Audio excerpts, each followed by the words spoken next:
Sveiki visi gimę po mergelės ženklu. Pasižiūrėkim periodą nuo kovo 24 iki kovo 30 dienos, kas jūsų laukia. Savaitės perspektyvos, ko vengti ir patarimas jums. Savaitės perspektyvos.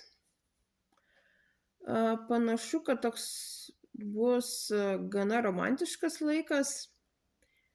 Tai pasimatymų, draugysčių laikas.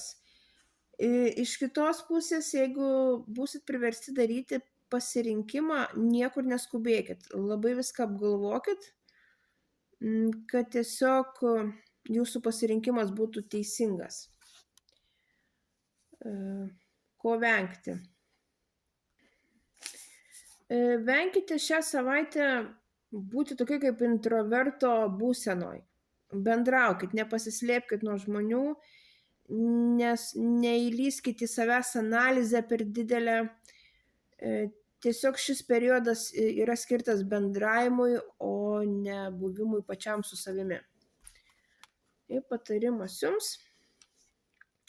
Ieškokite žinių, ieškokite išminties, ieškokite mokytojo ar patarėjo, jeigu susiklostys tokia situacija ir jums tiesiog reiks savos srities profesionalo patarimų.